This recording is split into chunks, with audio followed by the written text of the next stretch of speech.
खासी पुरानी बात है। मुल्तान रेलवे स्टेशन के वेटिंग रूम में जूं ही मैंने सुबह की नमाज के बाद दुआ के लिए हाथ अलिफाटे, एक बुर्का पोश लड़की कमरे में दाखिल हुई। मैंने दुआ के बाद एक छलांग लगाई और उसकी बात का जवाब दिए बगैर कमरे से बाहर निकल गया।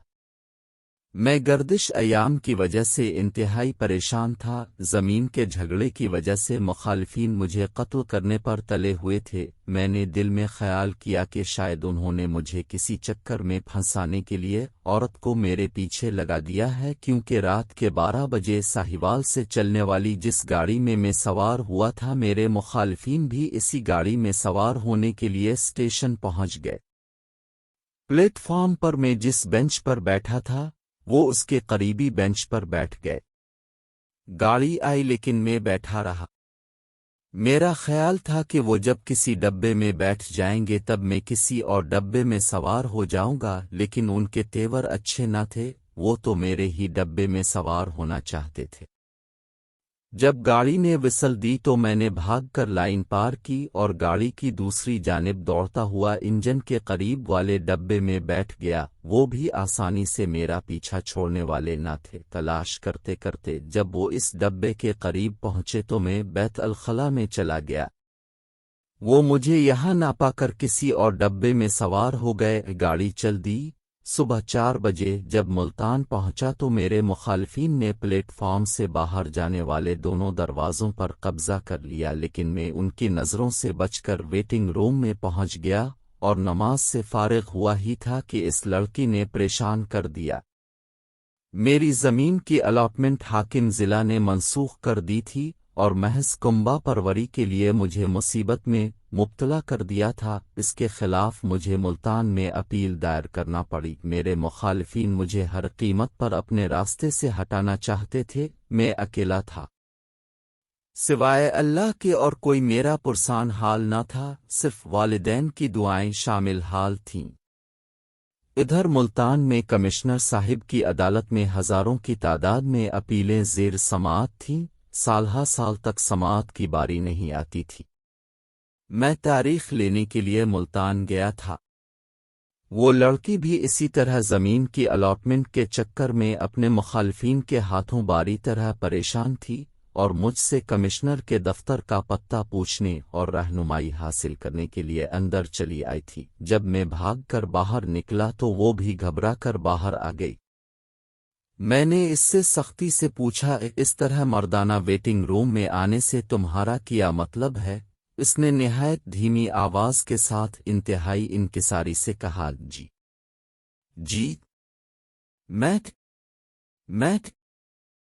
तो आपसे सिर्फ एक बात पूछना चाहती थी। मालूम होता था कि हवास और कू इसका साथ नहीं दे रहे थे। जब मैंने इसकी ये हालत देखी तो इसका हौसला बढ़ाते हुए कहा, हाँ कहो, क्या कहना चाहती हो? इस पर उसने ज़मीन की अलॉटमेंट की मनसूखी और मुखालिफिन के जोरो सितम की सारी दास्तान सुनाई। जब मैं सारी कहानी सुन चुका तो मैंने कहा कि मैं और अब दोनों नाइंसाफ़ी का शिकार हैं। इत्मीनान रखो, अल्लाह ताला के यहाँ देर है अंधेर नहीं। हम कमिश्नर के दफ्तर रवाना हो गए। वहाँ मसल तलाश करना आसान काम नहीं था। उधर इस लड़की ने कहा कि मेरी वालिदा का आखिरी जेवर भी फरोख्त हो गया, जिसमें से सिर्फ 50 रुपए मेरे पास हैं।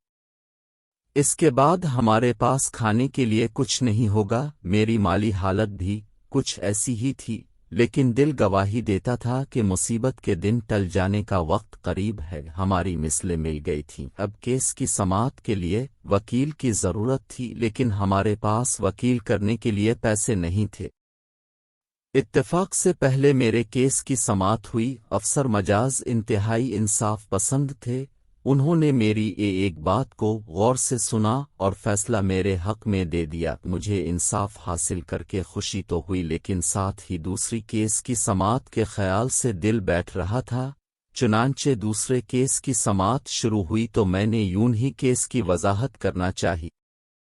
इस पर लड़की के मुखालिफिन ने एतराज़ किया कि ये ना तो वकील हैं ना मुद्दई, ये किस हैसियत से बोल रहे हैं? جب افسر مجاز نے پوچھا تو میں نے بتایا کہ معاشرے کی ناانصافیوں کے ستائے ہوئے لوگوں کے پاس وکیل کی فیس ادا کرنے کے لیے پیسے نہیں ہوتے۔ مدعا اور اس کی لڑکی عدالت میں موجود ہیں کہ ایک ماں کے بیٹے کی حیثیت سے مجھے ان کی جانب سے بات کرنے کی اجازت دی جائے۔ اس پر افسر مجاز نے اجازت دے دی۔ بات مختصر تھی، مخالف کا وکیل 1 گھنٹے کی تقریر میں بڑے بڑے قانونی دلائل دینے کے باوجود عدالت کو قائل نہ کر سکا اور عدالت نے ماں بیٹی کے حق میں فیصلہ دے دیا۔ جب ہم کمرہ عدالت سے باہر نکلے تو 2 موٹے موٹے آنسو میرے قدموں پر گرے۔ مجھے یوں محسوس ہوا کہ دونوں ماں بیٹی رو رہی ہیں۔ وہ فرد جذبات سے مجھ سے لپٹ گئی۔ ماں میری پیشانی پر بوسہ دے رہی تھی، بیٹی میرے بازو سے لپٹی ہوئی تھی۔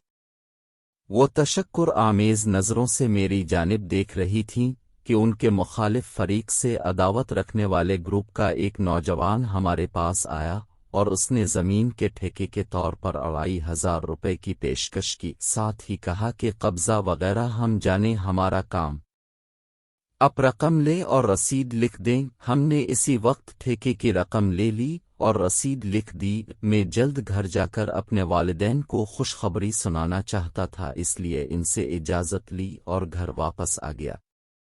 میں آج تک خوشی کے ان لمحات کو نہیں بھول سکا جو مجھے اس وقت حاصل ہوئے۔